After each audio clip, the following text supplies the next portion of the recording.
Greetings and salutations. Welcome to Kindra's Corner.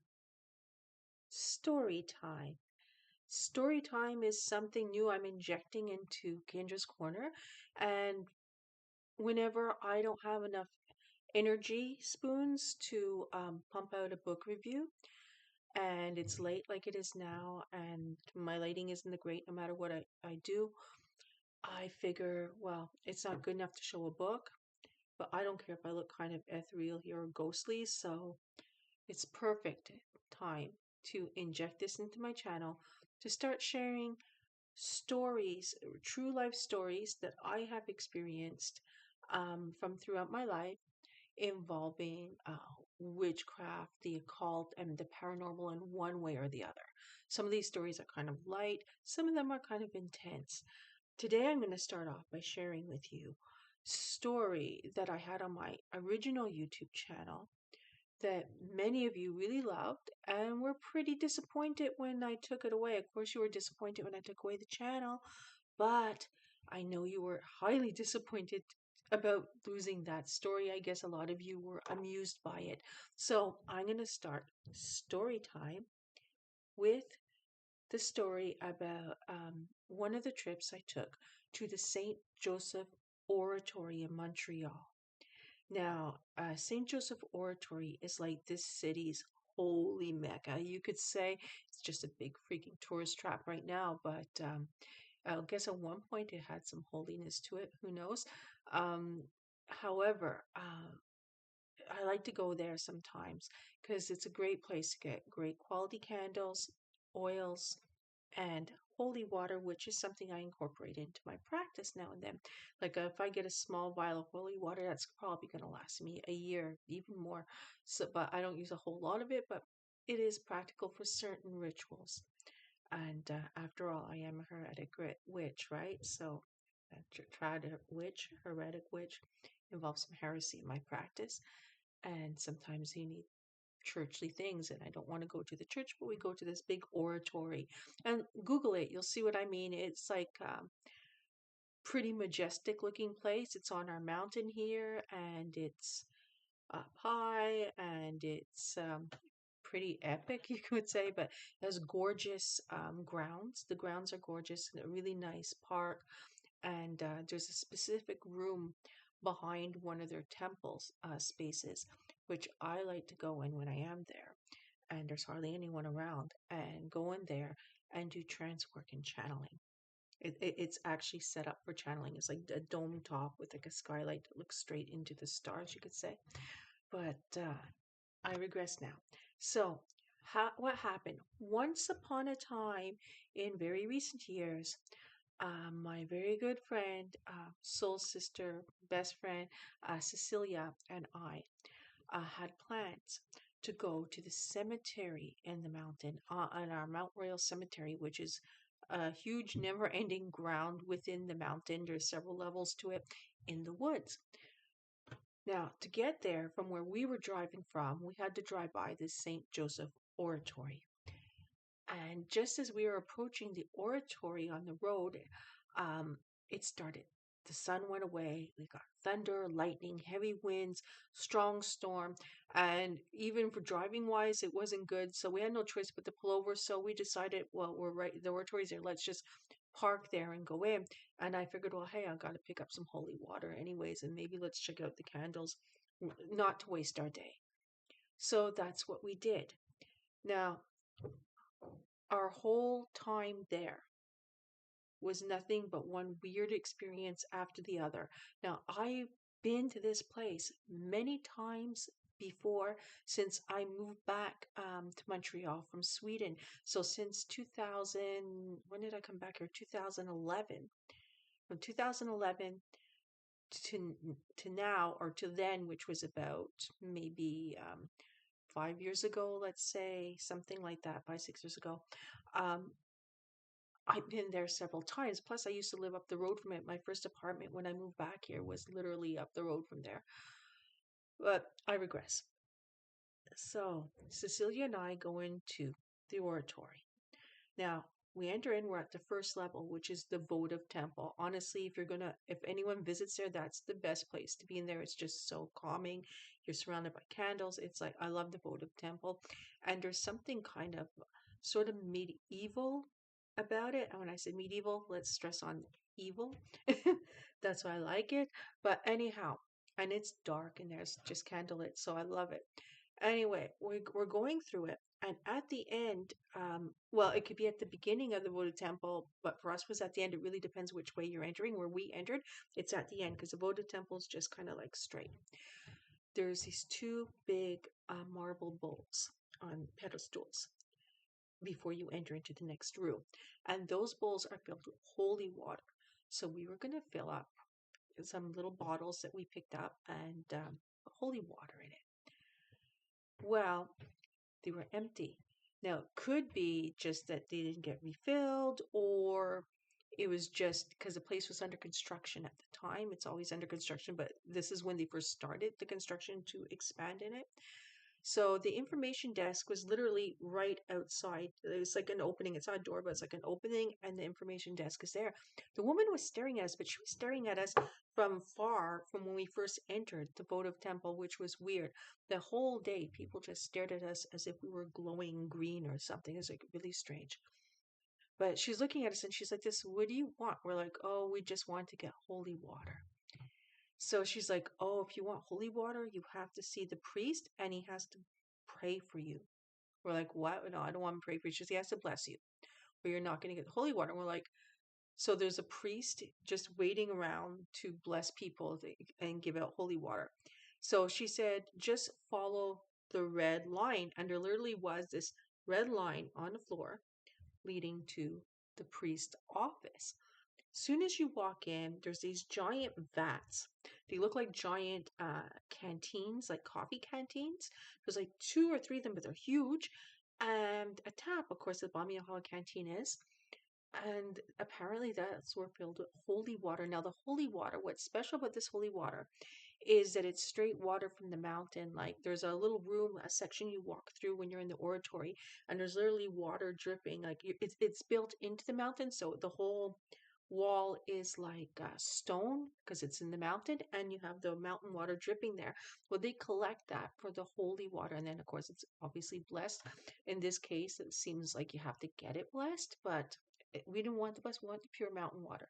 Anyhow, we go there and they have those big vats, and then they have these little plastic bottles with the oratory's logo on it, and you're supposed to take the bottle and fill it up with the holy water if you don't have your own bottles. And I think it's like $1 or donate what you want for a little plastic bottle, whatever. But then to our left, there's like a desk, like it looked like almost like, you know, when you go to a lost and found place and they're behind that little counter. Well, it looks like that, and the priest is sitting there on the other side of the counter, and he's just looking at us. So when we walked in, he's like, "This, asked us in French, what do you want?" So, like, obviously, why else would we be here? We're here to get the holy water. So my friend told him, "Well, we're just going to collect some holy water." He's like, "This." He looked at her, looked at me, he says, "I have to bless you first." So we're like, "What?" So we go there, and then he asks us, "Are you more comfortable speaking in English or French?" So I told him it doesn't matter. And he's obviously was French. So I said he could bless us in French, not that we care about the blessing. And he said, "No, English."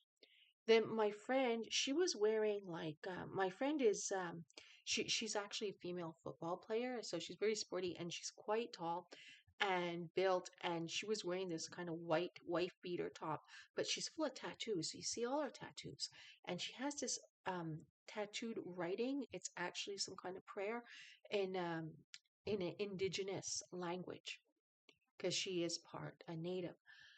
And he noticed that. He didn't see any of my tattoos, good thing, but because I was dressed very modest, like I mean modest, like my arms were covered. I was wearing like a gray color and a skirt which was kind of long, and I looked very normal. We weren't wearing any makeup because it was early, like really early, and I don't put makeup on in the morning. So anyhow, or and by that time it was like early afternoon, but I wasn't wearing makeup. My hair was just normal, probably how it is now. Anyhow, my friend, he saw all the writing on her. So he asked her, what is it and what does it say? Like, knowing him, he probably thought it was some satanic thing. So she explained to him it's indigenous, blah, blah, blah. And he's like, just looked at her funny. He says, okay, I'll bless you anyway. So he asked our names. So she gave her name, Cecilia, and I said Kindra. And he looked at us strange, like he kind of thought our names were weird. And then obviously they're not French names, but whatever. And he did whatever blessing. Well, he's doing the blessing. Other people came in and they were collecting the holy water. He never told them you have to wait and get blessed. He noticed them come in. He even said hi to one woman. That was it. And she didn't just get a little bottle. She had a big giant water bottle, the big ones, and she filled that and left. And people came and go. They came and left, da da da. But me and Cecilia had to be blessed. And that woman at the information desk insisted that that was the protocol. And we figured, okay, it's a protocol. We're going to do it. But no, it was just for us. Very strange. So after you did the blessing, we just took a little bottle, regular size, of holy water. And I'm thinking, let's just get the hell out of here. And I couldn't get my candles because of the construction going on. The gift shop or wherever they're selling the candles was closed. And I was like, let's just get out of here. It stopped raining by then, anyhow. And we were going to go to the cemetery because it was all wet, but we're like, let's just go and grab lunch or do something. As we're freaking leaving, we're going by one of the temples downstairs. It's near the votive temple. It's actually just off it. And there's some kind of sermon going on, and we heard it because the door was open. This is my friend. I don't know what got into her. She's like this. I never attended a mass here before. I'm like, either did I. I said, since when do you go to mass? She says, never. Let's try it out. Seeing we're here, like to her, it was just like something epic to do because it's what you do when you're in the oratory, right? So I'm like, okay, so we're going to be tourist or um, act like tourist or devout, whatever, and go there. So I figured, okay, we're going to go in, we're going to sneak in, we're going to sit in the back and be very discreet. No, my friend A lines to the front freaking row to sit right in front of the priestess. Now, in the sermon is a huge, like this temple space is freaking huge, and they had on one podium priestess, and the other podium was a blind priest. So he was saying, like, one of them was talking in Latin, and the other one was translating in French. Of course, not in English, is Quebec where I live, right? So anyhow, um, so they were like spread out for it's a big stage, whatever thing they're up on, big podiums. And so we sit in the freaking first pew. And I'm like, great. And but the thing is, again, as soon as we walked in, the priestess, she just fixated on me and stared at me. And she had these really piercing eyes, and they were super piercing blue. Like I could see it from a distance. I didn't even have my glasses on. I could tell she had blue eyes. And she's like piercing. And she fixed specifically on me as soon as we walked in. It's very weird. And then and my friend, there with all her tattoos on, she didn't get that fixed stare. She got looked at, but not the fixed stare. Then we sat there and they started singing some stuff. And so I told my friend, like, can we leave now? She's like, no, no, let's just see what happens. So we're pretending to sing. We don't even know what the hell they're saying, right? Whatever. And then they go up to get the freaking host. Here's where you could say I really got singled out. So my friend been through this before. I received the only time I was in this kind of situation was at one of the weddings I had attended for a friend many years ago. This is like just after high school. My friend got married, and in her wedding there was a sermon, and we had to get the host. And I was the maid of honor, so I had no choice, right? So no big deal, right? I'm not possessed or anything. It's not like these things really work against devil worshippers or any witch who works with the devil or any witch, So I'm like, whatever. So we get in line. So the people that were on one side go to the male church, the male priest, the blind guy. And of course, we're on the side of that priestess who doesn't stop staring at me. So we go to her. She came off her podium and she's on the floor. And there were a few people in front of me. Like, all in all, this place is huge. So there weren't many people in there, but enough, like a good 50 to 60 people, I'd say. And my friend was behind me. When it gets to me, she just kind of paused and stared at me. Now, what people were doing, if you've ever been in this kind of situation before, is they take the host and they put it in their mouth, or they bring it straight in front of a big cross and they do whatever prayer or sign of the cross they do and take the host, go back, sit down, and for the rest of whatever's going on, right, the sermon. So in my head, we're going to get the host. Then we're going back to where we were sitting, grabbing our stuff, and getting the hell out of there. And I told my friend, I said, okay, I'm doing this for you because you want to live the experience. We're going to do this and then we're going to get out.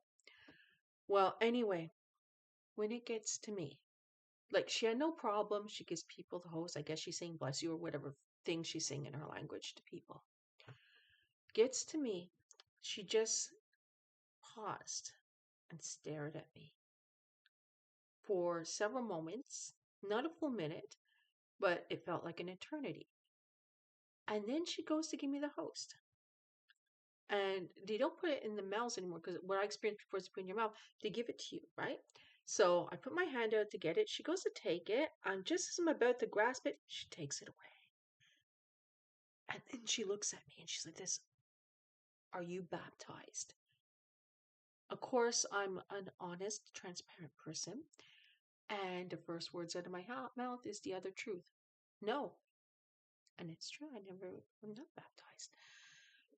Why? Because my one smart thing my parents did, they're not idiots, right? They're not going to baptize me in something that they didn't even believe in it. Whatever, because it's what people do. So I just told her no. And then she looked at me and I said, well, look, because I know what to say at this point. And when she did this, everyone stopped. Even the blind priest at the other end stopped. And they all stared at me, except for the blind guy. He just kind of turned in the direction, but you could tell he's blind. And who knows, maybe he's reading my energy. She obviously has some kind of, the priestess, some kind of psychic sensitive ability or something. Or she probably sees auras or something. But she saw something on me or from me from as soon as I walked in the door. So she obviously knew I wasn't baptized. She obviously pointed me out as being a child of the devil, I'm sure. So I told her, I said, look, I said, it's not the first time I do this throughout my life. Through situations, I had to do this, and no one ever asked me if I was baptized before. I know what to say. Meanwhile, my friend is behind me thinking, oh, hell, Kindra looks pretty normal today. And here I am with all my tattoos. She looks kind of punk. And she's like her head at that point was shaved on one side. But she's like, they're definitely, I'm going to get the same treatment as Kindra for sure. So she's mentally preparing for this. And I thought maybe because I'm not a regular, but then I'm thinking, okay, then my friend's going to get the same treatment too. But then she just looked at me and I said, okay, that's fine. I'll go and sit down. And she says, no, wait. And then she just stared at me some more, like she's assessing me. And she's like this, okay, you could have it. This one time, you could have it. And at this point, I don't want to take it. But then she's like, you could have it. And I have everyone, the people who are waiting to get the host and the people who are already went back to sit down, all freaking staring at me, their whole congregation. So what do? I'm like, okay, so I take it. And then she kind of grips it.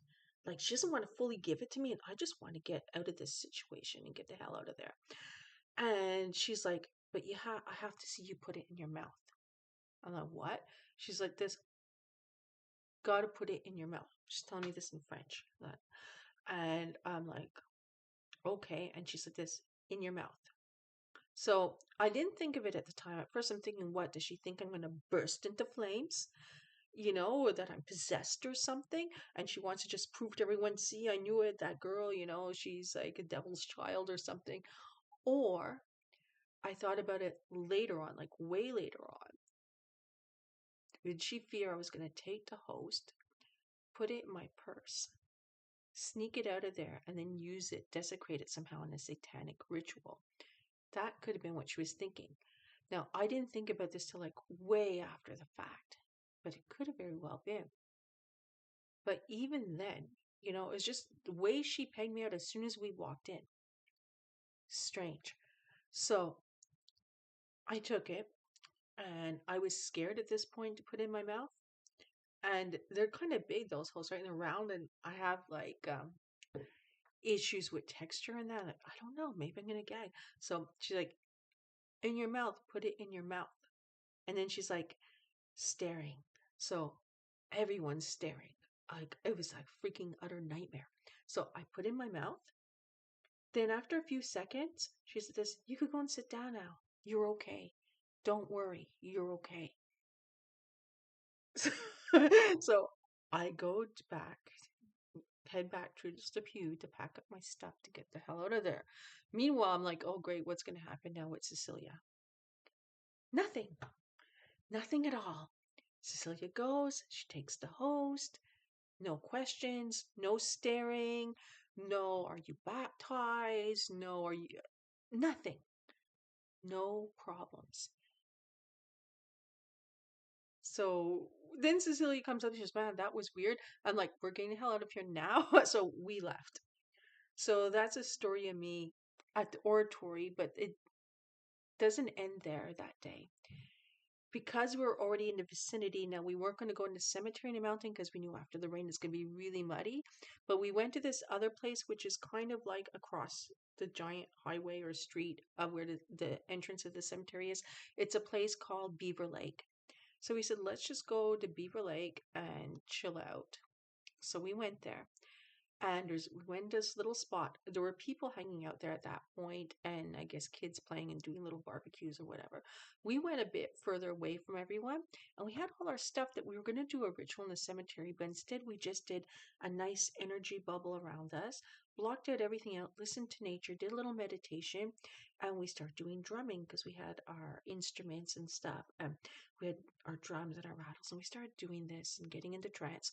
Next thing we know, all the people who are down by the lake start migrating towards us. First, people were sending their kids to come check on us. Then they were pretending like to be playing ball and purposely throw the ball up our way. But no one came into our energy bubble. And where we put it at the perimeter of trees around us, no one came there. We were sitting in a rock area. There wasn't mud or anything, not like how the cemetery would have been. And but they were like staring at us from a close enough distance but close. And I'm like, what is it? You know, we just do. Are we glowing? Seriously, what is it for today? That's basically how our day ended. Of course, we left from there, tired, and went to eat and went home. But yeah, so that is the first story of weirdness, weird tales from Kindra that I'm sharing in my Storytime segment here on Kindra's Corner.